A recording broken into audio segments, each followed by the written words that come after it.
शिष्यत्व तुम्हारी गरिमा है। इसके लिए किसी प्रमाण पत्र की जरूरत नहीं है।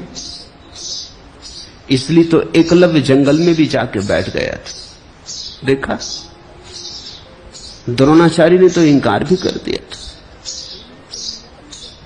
फिर भी उसने फिक्र न की। गुरु ने तो इंकार ही कर दिया, लेकिन शिष्य शिष्य बनने को राजी था, तो गुरु क्या कर सका। एक दिन गुरु ने पाया कि गुरु को हरा दिया शिष्य ने। एकलव्य तो मिट्टी की मूर्ति बना के बैठ गया, उसी के सामने अभ्यास करने लगा, उसी की आज्ञा मानने लगा, उसी के चरण छूने लगा। जब द्रोण को खबर लगी कि एकलव्य बहुत निष्णात हो गया है, तो वो देखने गए, चकित हो गए। चकित ही न हुए, घबरा भी गए। इतने घबरा गए क्योंकि एकलव्य ने इस तरह साधा था कि अर्जुन फीका पड़ता था। द्रोण कोई बहुत बड़े गुरु ना रहे होंगे, एकलव्य बहुत बड़ा शिष्य था। द्रोण तो साधारण गुरु रहे होंगे, अति साधारण। गुरु कहे जा सके ऐसे गुरु नहीं। कुशल होंगे, पारंगत होंगे, लेकिन गुरुत्व की बात नहीं थी कुछ भी। पहले तो इसलिए इंकार कर दिया कि वो शूद्र था, ये भी कोई गुरु की बात है। अभी गुरु को ब्राह्मण और शूद्र दिखाई पड़ते नहीं। दुकानदार रहे होंगे, बाजारी बुद्धि रही होगी। क्षत्रियों के गुरु शूद्र को कैसे स्वीकार करें। समाज से बहुत घबराए हुए रहे होंगे, समाज पोषक और समाज के नियंत्रण में रहे होंगे, क्षुद्र बुद्धि के रहे होंगे। जिस दिन द्रोण ने एकलव्य को इंकार किया कि वो शूद्र था, उसी दिन द्रोण शूद्र हो गए। ये कोई बात हुई? लेकिन अद्भुत था एकलव्य, गुरु के इंकार की भी फिक्र न की। उसने तो मान लिया था हृदय में गुरु, बात हो गई थी।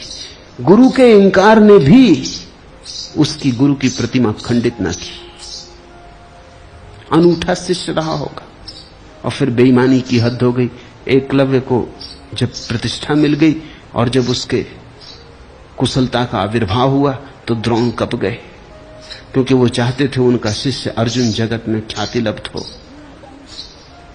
ये भी उनका ही शिष्य था, लेकिन उनकी अस्वीकृति से था।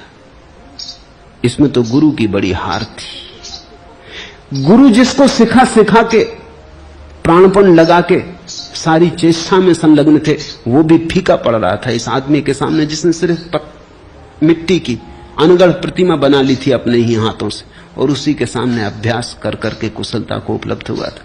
उससे अंगूठा मांग लिया। बड़ी आश्चर्य की बात है, दीक्षा देने को तैयार न हुए थे, दक्षिणा लेने पहुंच गए। लेकिन अद्भुत शिष्य रहा होगा एकलव्य।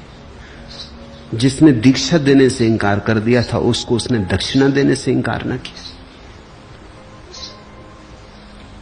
एकलव्य जैसा शिष्य ही शिष्य है। उसने तत्क्षण अपना अंगूठा काट के दे दिया। दाएं हाथ का अंगूठा मांगा था। चालबाजी थी, राजनीति थी कि अंगूठा कट जाएगा तो एकलव्य की धनुर्विद्या व्यर्थ हो जाएगी। ये द्रोण निश्चित ही दुष्ट प्रकृति के व्यक्ति रहे होंगे। गुरु तो दूर, इनको सज्जन कहना भी कठिन। ये भी क्या चाल खेली और भोले भाले शिष्य से खेली। और फिर भी हिंदू गुरु द्रोण को माने चले जाते हैं, गुरु कहे चले जाते हैं। सिर्फ ब्राह्मण होने से थोड़ी कोई ब्राह्मण होता है। ब्राह्मण था एकलव्य और द्रोण शूद्र थे। उनकी वृत्ति शूद्र की। उस ब्राह्मण एकलव्य ने काट के दे दिया अपना अंगूठा, जरा भी नानुच न की, ये भी ना कहा कि ये क्या मांगते हैं आप। देते वक्त इंकार किया था, तुमसे मैंने कुछ सीखा भी नहीं है। नहीं, लेकिन ये बात ही गलत थी। ये तो उसके मन में भी ना उठी। उसने तो कहा सीखा तुम्ही से। तुम्हारे इंकार करने से क्या फर्क पड़ता है, सीखा तो तुम्ही से। तुम इंकार करते रहे, फिर भी तुम्ही से सीखा। देखो तुम्हारी प्रतिमा बनाए बैठा हूं तो तुम्हारा ऋणी। अंगूठा मांगते हो, अंगूठा तो क्या, प्राण भी मांगो तो दे दूंगा। अंगूठा दे दिया। शिष्य होना तुम पर निर्भर है। ये किसी की स्वीकृति अस्वीकृति की बात नहीं। तो अगर तुम्हें लगता है कि खूब तुम्हें मिला तो बात हो गई। इसी भाव में गहरे बने रहना। शिष्य का भाव कभी खोना मत, तो अपूर्व तुम्हारा विकास होगा, मिलता ही चला जाएगा। शिष्यत्व तो सीखने की कला है।